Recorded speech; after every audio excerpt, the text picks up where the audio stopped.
দেশপ্রেম আর তারুণ্যের শক্তিতে বলীয়ান হয়ে উদযাপিত হল জাতীয় যুব সংহতির ৪৩তম প্রতিষ্ঠাবার্ষিকী। গত ২রা এপ্রিল ২০২৬ তারিখে সংগঠনের কেন্দ্রীয় কার্যালয় চত্বরে আয়োজন করা হয় এক বর্ণাঢ্য আলোচনা সভা ও র্যালি।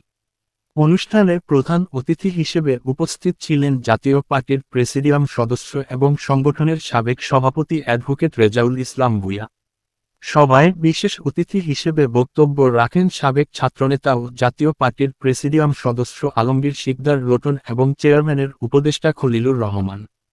বক্তারা তাদের বক্তব্যে জাতীয় যুব সংহতির দীর্ঘ পথ চলার ইতিহাস এবং দেশের ক্রান্তিলগ্নে যুব সমাজের সাহসী ভূমিকার কথা তুলে ধরেন। বর্তমান রাজনৈতিক প্রেক্ষাপটে যুব শক্তিকে ঐক্যবদ্ধ করে জাতীয় পার্টির হাতকে আরও শক্তিশালী করার শপথ নেন।